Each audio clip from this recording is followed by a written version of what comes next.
for joining us. We begin tonight with Musk and Big Balls. Big balls. Big balls. Big Balls, who worked for Elon Musk's so-called Department of Government Efficiency, DOGE. In the one case of the Big Balls kid, a literal teenager. Big Balls online, Big Balls here that Katie's talking about. A 19-year-old that goes by the username Big Balls. So that would be one way that we could refer to him. Young computer whizzes, the aforementioned Big Balls. Because who among us doesn't feel better about big balls in charge of American air traffic control? How this DOGE employee, whose stated position is that Indians should feel hated in America, he's going to be rehired, and then Vance gets to go home to his Indian American wife and his Indian American kids and look them in the eyes and say that a guy who wants you to feel uncomfortable in your own country now has a top job again in the government thanks to me. Like, Vance had a chance to defend his own family, and he opted instead to defend the Indian-hating bigot instead. Like, Chris, where are the balls on these Republican men? Trump calls Ted Cruz's wife ugly. Ted Cruz becomes Trump's best friend. Elon wants the DOGE kid who hates Indians back, and Vance does his bidding while his Indian wife and kids are at home. Like, do they castrate these guys at the door of the RNC? New York Attorney General Letitia James and Manhattan District Attorney Alvin Bragg joined a new group of 8 Democrat-fueled Trump plans to punish by revoking any access to classified information and barring their entry to federal facilities. It could hamper them in carrying out their official duties by prohibiting them from entering courthouses, prison, and law enforcement facilities in Foley Square in Lower Manhattan, including... I don't want to proceed to read this. Yesterday, about 18 crazy lawyers stood up with Letitia James, sue Elon Musk, and the Trump administration for fighting for the American people. At a certain point, what I've seen within the space of 48 hours, it is extremely concerning. What a crazy time. And just to see all these politicians freaking out, that is amazing too. It's really amazing. It's amazing to watch. It's amazing to watch all these left-wing people suddenly. Bernie Sanders making a post about how Donald Trump is trying to silence independent media was the wildest gaslighting I think I've ever seen from a politician. Let's be clear about what's happening right now in Washington, D.C. Elon Musk is the wealthiest guy in the world. He contributed $270 million to elect Donald Trump as president. Surprise, surprise. He is now having the most important job in the United States government. That's what happens when you make a huge campaign contribution. And by the way, Musk today is $150 billion wealthier than he was before Trump was elected. How's that? Not bad. Now, what Musk is trying to do right now is to destroy USAID, a program which helps hungry and sick children all over the world, the poorest people in the world. That's what the richest guy in the world is doing. Today, he's going after USAID. Trust me, tomorrow, he will be going after the programs that impact you and your family. That is Medicaid, that is Medicare, that is community health centers, that is education, that is Pell Grants, that is affordable housing. Together, we are going to stand up and fight back, get organized, and tell Trump that this country is a democracy. The government is supposed to work for all of us, not just the billionaire class. You can see the lies they spread. I don't know if they don't realize that people are wise. They know the truth. Trump just barred these people from entering federal buildings. When you take a look at this, DOGE has hit an unnecessary roadblocks. U.S. District Judge Paul expert the order preventing DOGE from accessing critical Treasury Department data showcasing a clear overreach by the judiciary.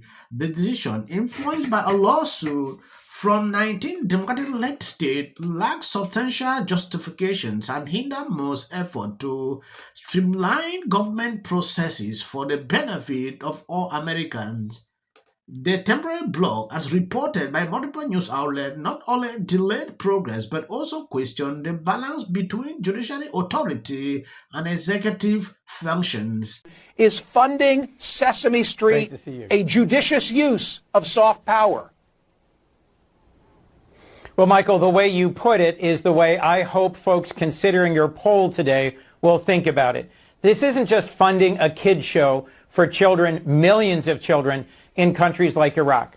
It's a show that helps teach values, helps teach public health, helps prevent kids from dying from dysentery and disease, and helps push values like collaboration, peacefulness, cooperation in a society where the alternative, the U.S. Department of Defense, has an annual budget of about $850 billion. USAID was spending about $30 billion.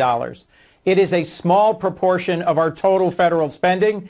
Yes, it baffles me that this Democrat is still struggling to back up the fact that spending this amount of money to build up this in Iraq is justified. It is insane totally.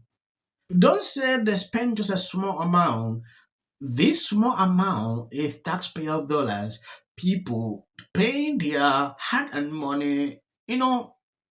Nobody will be happy to see that this is used in places like this.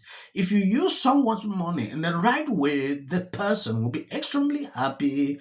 Everyone is not happy because their money is not used in the right places. In a world where DEI and critical race theory and affirmative action are under attack, I feel like we're protecting white supremacists and racists and attacking black and brown people who want to be part of the fabric of the country.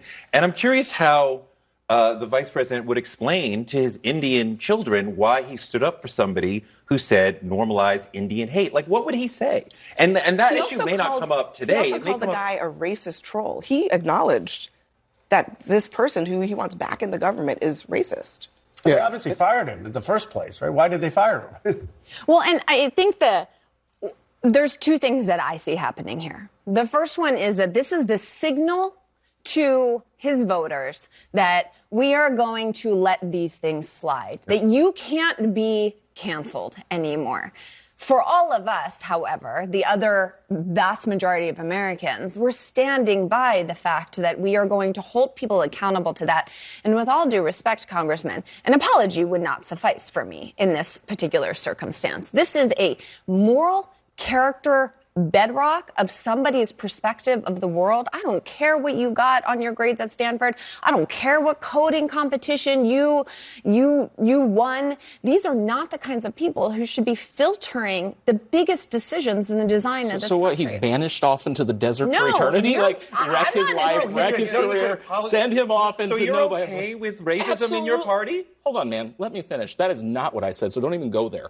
Absolutely not. I think it's abhorrent what he said. I frankly agree. If he's willing to acknowledge what he said was wrong and apologize for it, we are a compassionate people. Why can't we give? He didn't do that. Well, we don't know that he's done that or not. But he has access to the World Wide Web, and you're welcome to apologize. We're very much looking forward to it. You can cry more for all I care.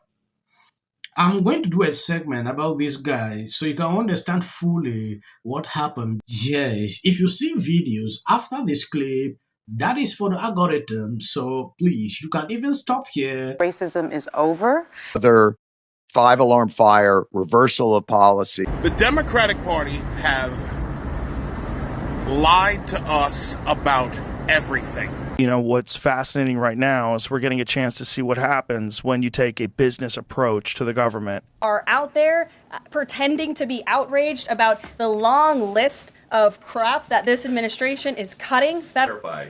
Do the DOGE engineers have read-only access in these systems? So they are not allowed to write new code? No. They are not? Okay.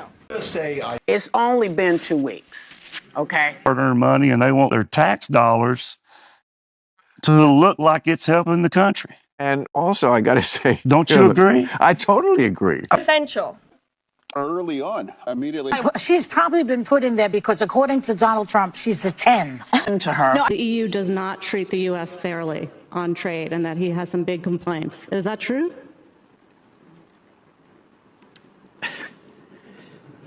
right? And it doesn't mean that we should sit and pretend that it's suddenly okay, that this new presidency is just going to keep on keeping on. That is not the case. And because, final point for me, a year and a half is because... This is the United States. You're talking about a man who didn't become the president of the United States because of merit. This lady is not unstopped. Where awful things have happened. So, and sparks move things. And it doesn't matter how much water you have. Future president and his gag are somebody in policy. The city of the Pacific Palisades is burning. A doesn't play. You getting water to areas that need... He's been trained his whole life to do. What do we do? Right now you're looking straight, remember it. As a country about James. Yeah, and then I think all our tax dollars probably went for Gavin's hair gel. I don't know. From Jordan. In the 5 tenants of Palisades Village right here. This is the town center of sorts. And he did this little dance. Josh Green, the governor of down in Hawaii, had some. And then we watch news or talk. Now look, I have a lot of. So please. I was being lazy on the couch at like Friday night. And the Grammy goes to fans. Makes money. And all these issues, this is like Trump's superpower. But the thing that really got them out on the streets was the cutback of federal bureaucrats' jobs, including today at the DOE. They're very upset about USAID. The 1%. And it's not just about 1%.